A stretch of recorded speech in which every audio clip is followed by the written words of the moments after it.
예수님께서 산을 옮기는 그 믿음을 말씀하신 적이 있습니다. 그게 마태복음 17장 20절에 나오는데요. 진실로 너희에게 이르노니 만일 너희에게 겨자씨 하나만큼의 믿음이 있어도 이 산을 명하여 저기로 옮겨지라 하면 옮겨질 것이요 또 너희가 못할 것이 없을 것이다, 이렇게 얘기하셨습니다.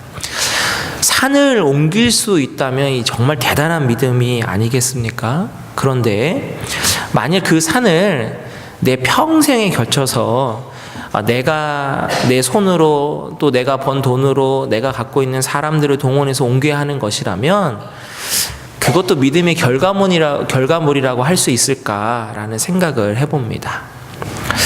이 구절에서 우리가 딱 생각하는 건 무엇이냐? 그냥 말 한마디 딱 하면 갑자기 엄청 높은 산이 옮겨지는 겁니다. 다른 곳으로. 그게 더 극적이고 그게 더 우리가 생각하는 올바른 믿음이라고 그런 느낌이 들게 되죠. 하지만 자연 법칙상 갑자기 산이 옮겨지는 일은 없습니다. 우리의 수많은 삶에도 자연 법칙 안에서 기적이라는 것이 매번 일어나지는 않습니다. 예를 들어서 공부 안 해도 좋은 점수가 나오면서 합격하는 거, 이건 믿음과 기적하고는 상관이 없는 문제겠죠. 운동 안 해도 살 빠지고 싶은 거, 요즘 저희 최고의 숙제인데, 운동 안 해도 남들 말로 진짜 술 마셨는데 살이 빠지더라, 이거는 지금 자연 법칙 안에서는 일어날 수 없는 것입니다. 우리 수많은 어른들 이러면 얼마나 좋겠습니까? 일 안 해도 월급 받을 수 있는 거, 이것도 정상적인 것은 아니죠. 바로 이렇게 되는 것을 우리가 믿음이라고 말하지는 않는다라는 것입니다. 특별히 저는 믿음으로 하나님을 기쁘시게 했던 에녹을 한번 집중해 보려고 합니다. 에녹을 기록하고 있는 성경 구절은 오늘 우리가 읽은 히브리서 11장 말고 창세기 5장에 나옵니다. 5장 21절부터 24절에 나오는데, 이 창세기 5장은 족보입니다. 누가 누구를 몇 살에 누구를 낳고 몇 살에 죽었다, 계속 그 내용이거든요. 근데 에녹이 나오는 이 부분에서 24절에 이렇게 얘기합니다. 에녹이 하나님과 동행하더니 하나님이 그를 데려가심으로 세상에 있지 아니하더라, 이렇게 되어 있습니다. 그러니까 죽지 않고 하늘로 올라갔다라는 뜻이거든요. 근데 이제 우리는 보통 이 신기한 이 부분에 많이 이 초점이 가는데, 저는 이 부분 말고 앞에 있는 거, 에녹이 하나님과 동행하더니, 이 부분에 더 초점이 갔습니다. 오늘 또한 읽은 본문에 보면 이 에녹을 히브리서 기자는 뭐라고 얘기하냐면 하나님을 기쁘시게 했던 사람, 그래서 칭찬받았던 사람으로 그렇게 말하고 있습니다. 창세기에 표현하고 있는 에녹, 그 다음에 히브리서에 표현하고 있는 이 에녹을 합치면 이렇게 될 것 같습니다. 하나님과 동행함으로 하나님을 기쁘시게 하는 믿음을 소유한 사람, 이렇게 맞춰질 것 같습니다. 무려 에녹은 365년 동안 이 하나님과 동행하면서 하나님을 기쁘시게 했던 믿음을 갖고 지냈던 사람이라는 것이죠. 저는 요즘 고민하는 것 중에 하나가 이것이 있습니다. 왜 믿음과 신앙이 이 롤러코스터처럼 올라갔다가 내려갔다 할까? 내가 하나님이 기뻐하시는 목회는 과연 어떤 걸까? 이런 고민을 요즘 많이 합니다. 그런 고민을 하다가 그 중에 이제 많은 해답들이 있겠지만 그 중에 하나의 해답이 바로 오늘 이 에녹을 통해서 제가 받을 수 있었던 것입니다. 무엇이냐? 에녹의 일생은 특별한 큰 것을 나타내주고 있지 않습니다. 성경에 창세기하고 히브리서에만 이 에녹이 등장을 하는데, 어떠한 임팩트 있는 어떠한 사건, 절대절명의 순간 속에 그러한 위기, 구원, 이런 것들이 나오지 않습니다. 근데 신기하게도 에녹을 하나님을 기뻐하게 했던 그 믿음을 소유한 사람이라고 말하고 있다라는 것이죠. 제가 며칠 전에 저희 집사람에게 뜬금없이 이러한 얘기를 했습니다. 참 당신은 소 같아 이렇게 얘기했습니다. 예, 좀 전에 여러분들이 인사시켰던 거. 예. 그랬더니 조금 기분이 안 좋은 듯한 표정으로 바라보더라고요. 여자분들에게 뜬금없이 남편분들이 당신은 참 소 같아, 소같이 생겼어 이러면 기분이 별로 이렇게 좋지 않을 것 같아요. 그래서 제가 이렇게 얘기했습니다.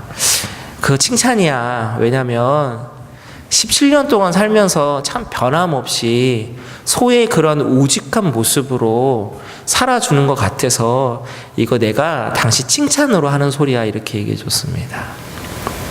이제 아까 인사가 좀 이해가 되시죠? 예. 오직함의 신앙, 오직함의 믿음을 마치 오늘 이 에녹을 통해서 우리가 알 수 있지 않을까 생각하는 것이죠. 히브리서 11장을 보통 믿음장이라고 합니다. 그래서 아브라함부터 시작해서 쭉 믿음의 사람들이, 믿음의 선배들이 거론되고 있는데요. 공통적인 건 이 우직함의 모습들이지 않을까 생각해 보는 것입니다. 어떠한 우직함이냐?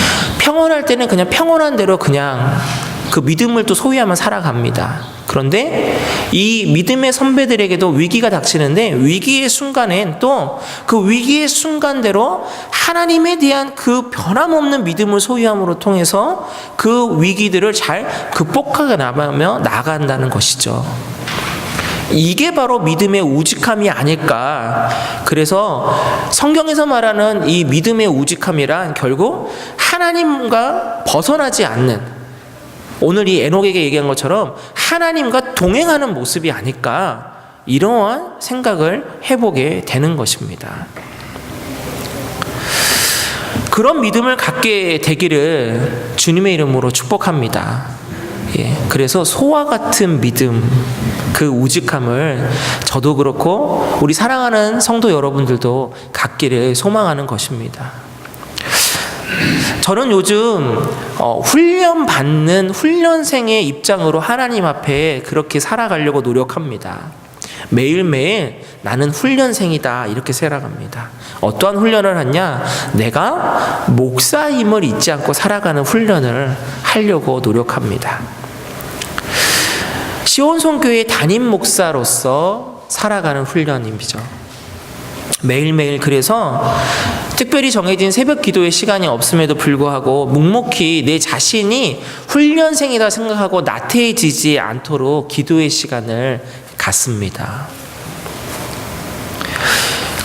요즘에는 또 어떠한 것도 하냐면 이제 날씨가 조금 좋아져서 가끔씩 산책을 하는데, 예전에는 산책할 때 솔직히 나무도 보고 뭐 지나가는 사람도 보지만 거의 대부분 제가 산책하면서 많이 보는 건 집들을 봅니다. 아, 저 집 참 좋다. 아, 이 집 가든은 되게 무슨 그 디즈니에 나오는 것처럼 막 이렇게 꾸며놓은 걸 보면서, 야, 이 집은 참 고생스럽겠다. 이 가든 하시면서 시간 많이 보냈겠다. 아, 이 집은 지은 지 얼마 안 됐네. 이러한 생각들을 많이 하면서 집 구경하면서 이렇게 다닙니다. 근데 요즘에 훈련을 좀 바꿨습니다. 산책하면서 어떻게 하냐면 산책하면서도 기도하는 시간으로 요즘 훈련을 합니다. 그래서 며칠 전에는 아침에 교회 요람을 들고 걸으면서 교회 요람에 여러분들을 보면서 이렇게 걸었습니다. 순간순간 우리 교회나 교회 일정이나 또 여러분들이 생각나면, 예전에는 그런 것들을 그냥 생각났구나 하고 그냥 흘려보냈는데 요즘에는 어떤 훈련을 제 스스로 하냐면 그냥 흘려보내지 않으려고 노력합니다. 짧게라도 예를 들어서 어떤 분이 갑자기 생각이 난다. 내가 지금 현재 생각이 났다고 한다면, 아, 이건 하나님이 나에게 지금 현재 생각 주시는 거니까 바로 그 시간 그 자리에서 잊지 않고 흘려보내지 않고 기도하려는 훈련을 요즘 저는 계속 하고 있습니다. 이것이 마치 하나님과 동행하는 그 순간순간 하나님이 나와 함께하고 있으심을 잊지 않는 훈련이다라고 생각합니다. 제가 캐나다에 이제 처음 와서 위니펙이라는 곳에서 사역을 할 땐 하프타임으로 사역을 했습니다. 그래서 반은 교회 일을 하지만 반은 먹고 살기 위한 것 때문에 이제 아르바이트를 할 수밖에 없었는데요.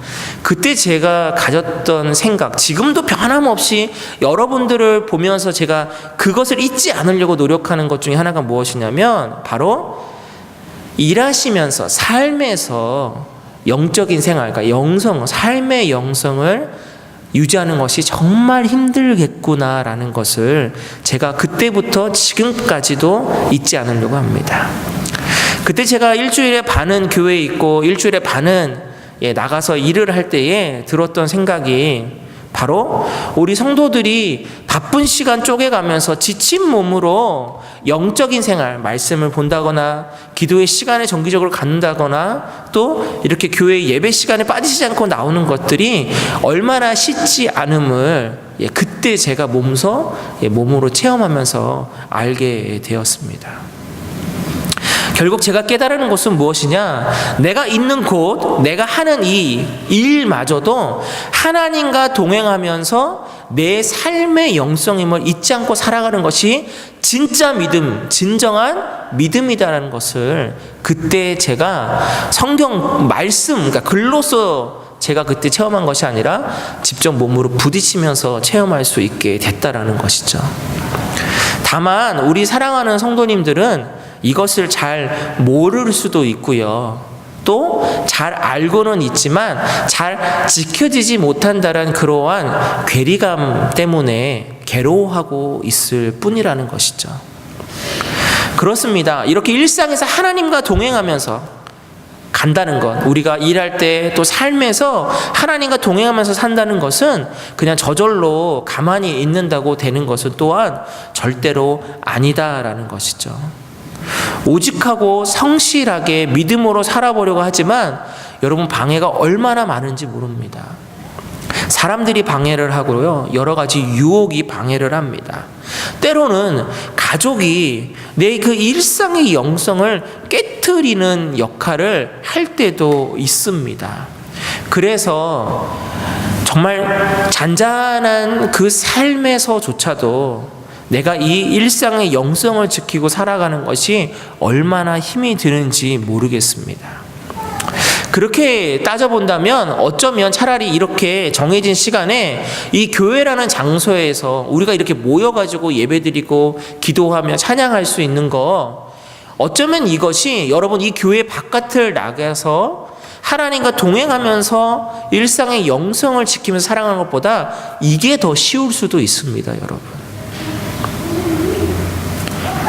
여러분, 교회 밖에서 내가 일을 하고 있는 시간에, 우리 특별히 여자 성도님들 같은 경우는 거의 대부분 내가 설거지를 한다거나 집안일을 하고 있는 그 시간에, 또 우리들이 운전을 하고 있는 이 시간, 또 때로는 사람들을 만나고 있는 그 시간마다 내가 하나님이 나와 함께 하신다는 것, 내가 하나님과 동행하며 산다는 것은 결코 쉽지 않더라라는 것이죠. 예전에 어른들, 또 어른 성도님들, 또 선배 목사님들은 성경 많이 읽는 사람들, 또 교회에 빠지지 않고 나오는 사람들, 또 기도하며 막 1시간, 2시간, 3시간씩 기도하는 사람들을 영성이 있다라고 생각을 했습니다. 근데 현대에 특별히 제가 보는 진짜 영성은 무엇일까? 바로 여러분이 삶의 현장에서 하나님과 동행하는 것, 그것을 잊지 않고 살아가는 것이 어쩌면 진짜 최고의 영성이지 않을까, 이러한 생각을 해보게 됩니다. 요한복음 14장 6절에 보면 예수님이 내가 곧 길이요 진리요 생명이다 라고 얘기를 하십니다. 말 그대로 여기 예수님이 길이 되어 주신다라고 합니다. 여러분, 근데 길이라는 건 무엇일까요? 길은 누군가가 길 위를 가야지만 길입니다. 혹시라도 여러분 집 근처에 이러한 숲이 있으실 것 같아요. 그런데 보면 길이 있습니다. 인위적으로 아스팔트 깔아놓고 포장해놓은 그런 길도 있지만 숲으로 살짝만 들어가 보면 사람들이 만들어 놓은 길 같은 것들이 있습니다. 오랜 시간 사람들이 밟고 또 밟고 또 밟으니까 거기에는 풀이나 잡초도 더 이상 나지 않는 그러한 길이 있습니다. 누군가가 그 길을 갔기 때문이죠. 그런데 그 길마저도 사람들이 만약에 다니지 않기 시작한다, 그러면 어떻게 될까요? 시간이 지나면서 그 흙에서 잡초가 나고 풀들이 나면서 길이었는가? 예전에 여기가 길이었던가? 할 정도로 길이 사라져버리고 맙니다. 예수 그리스도께서 이 땅에 오셔서 내가 곧 길이다라고 하셨을 때 구원에 대한 문제도 있죠. 그러나 우리가 날마다 살아갈 때에 예수님이 가셨던 그 길을 우리가 따라가야만 그 길은 길다움을 계속 유지할 수가 있습니다. 하나님과 동행하는 것도 마찬가지입니다. 우리가 어느 순간만 하나님과 동행하고 어느 순간은 하나님과 동행하지 않는다면 마치 길이 점점 사라져 버리는 것과 마찬가지가 될 수 있다라는 것입니다. 우리가 진정한 동행자가 되기 위해서, 하나님과 동행하는 삶을 살기 위해서는 어려울 때, 위기 때, 내가 필요할 때만 하나님이 내 곁에 와 계시기를 원하는 것이 아니라 평범한 그 시간에도, 평온한 그 시간에도, 아무런 문제 없는 그 시간마저도 하나님이 나와 함께 하시는 그 동행함을 잊지 않고 살아가는 것이 매우 중요하다라는 것입니다. 지금 이 시대를 살아가는, 특별히 우리가 살아가는 이 시대, 이 나라 가운데 우리가 살아갈 땐 점점점 그리스도인임을 밝히면서 살아가는 것이 참 많이 힘들어지는 시대 같습니다. 예전 설교 때도 제가 한번 말씀드렸지만, 목사인 저부터도 목사인 것을 항상 드러내놓고 사는 것이 결코 그렇게 쉬운 문제는 아닙니다. 할 수만 있다면 굳이 얘기 안 하고 싶을 지경입니다. 그런데 오늘 에녹을 여러분 자세히 창세기를 보시면 에녹의 그 시대, 또 우리가 살고 있는 이 시대를 비교해 볼 수 있습니다. 에녹의 족보가 쭉 나오면서 여러분, 에녹의 그 다음이 누구냐면 4대째, 4번째 후손이 누구냐면 바로 노아입니다. 에녹, 무두셀라, 라멕, 그 다음에 노아입니다. 노아의 시대가 어떤 시대입니까, 여러분? 노아의 시대는 노아의 가족들 빼놓고 하나님께서 정말 어쩔 수 없구나, 인간의 제약이 이제는 어쩔 수 없구나 하실 정도로 팽배해져서 물로 비로 심판하실 수밖에 없는 시대입니다. 그냥 4대 딱 내려왔을 뿐입니다. 그렇다면 에녹의 시대는 어떨까요?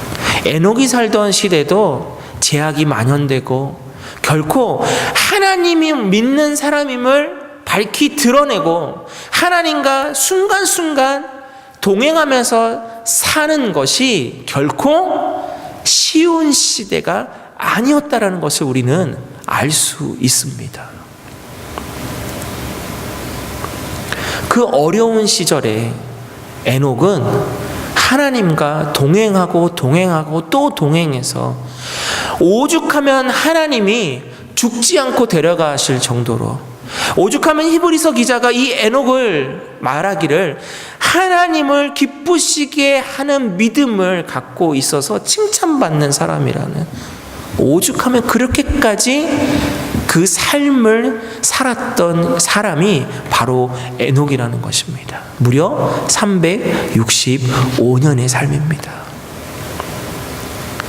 그렇다면 지금 우리가 이 땅 살아가면서 우리도 충분히 살아갈 수 있겠구나라는 희망을 여러분 갖게 되지 않으십니까? 설마 지금이 그 에녹부터 노아의 그 시대, 물로 싹 다 심판할 수밖에 없는 그 시대보다는 나은 시대가 아닐까라는 생각을 하게 되는 것이죠. 지금은 그래도 희망이 있는 시대 아니겠습니까? 저와 여러분이 희망이 될 수 있고, 지금도 세계 곳곳에서 정말 믿음으로 생명 걸고 예배드리는 사람들이 있기 때문에 그래도 지금은 그 시대보다는 나은 시대라고 말할 수 있지 않겠습니까? 그렇다면 그런 시대조차도 에녹은 하나님과 동행했는데 지금 이 시대를 살아가면서 여러분 힘드시죠? 그리스도인으로 살아가는 거 힘드시고 하루하루 바쁜 삶을 살아가는 거 힘드시고요. 때로는 정말 정신없이 살아가는 그러한 극도의 피곤함 속에 사는 여러분들 잘 알고 힘든 것도 잘 압니다. 하지만 그럼에도 불구하고 우리가 진짜 믿음을 소유하는 그러한 하나님의 백성으로 살아간다면, 그러한 하나님의 자녀로서 살아가야만 한다면, 이왕이면 저는 오늘 이 에녹이 받았던 이 칭찬의 그 칭찬을 저와 여러분이 받기를 원하는 것입니다. 하나님을 기쁘시게 하는 믿음. 그러기 위해서 이것만 기억하시면 될 것 같습니다. 오늘 6절이었는데요. 이것입니다. 하나님께 나아가는 자는 반드시 그가 계신 것과 또한 그가 자기를 찾는 자들에게 상 주시는 이심을 믿어야 할지니라. 여러분 이 시간 여러분 스스로에게 이렇게 한번 말해보면 좋겠습니다. 한번 따라해 주십시오. 여러분 이름을 넣으시는 겁니다. 여러분 이름을 넣어서 누구누구야 하나님 잘 믿자. 이렇게 한번 다짐해 보겠습니다. 시작. 진우야 하나님 잘 믿자. 이겁니다 여러분. 하나님이 살아 계심을 우선 믿어야지 이것이 가능하다는 것이고요. 하나님이 살아계심을 믿는 믿음이 갖고 있다고 하면 이제 그 다음 하나님이 나에게 주시는 상 주시는 이심을 믿는 믿음을 소유할 수 있다는 것입니다. 사랑하는 성도 여러분, 에녹은 365년을 하나님과 동행하면서 살았습니다. 우리는 365일을 평생 그렇게 하나님과 동행하면서 살면 되지 않을까요? 하나님의 살아계심을 믿으시는 여러분 되시기를 원합니다. 한순간도 놓치지 않고 함께 해주시는 하나님이 바로 우리가 믿는 하나님이심을 여러분 기억하시기를 원합니다. 그리고 그렇게 우리를 놓치지 않으시고 동행해 주시는 하나님이 바로 저와 여러분이 믿고 따르는 하나님이심을 믿으시는 사랑하는 여러분 되시기를 축복합니다. 우리 모두가 에녹과 같이 하나님과 동행하는 삶, 예수 그리스도를 따르는 삶, 그리고 삶에서 하나님이 기뻐하시는 믿음을 소유하시는 저와 여러분 되시기를 주님의 이름으로 축원합니다.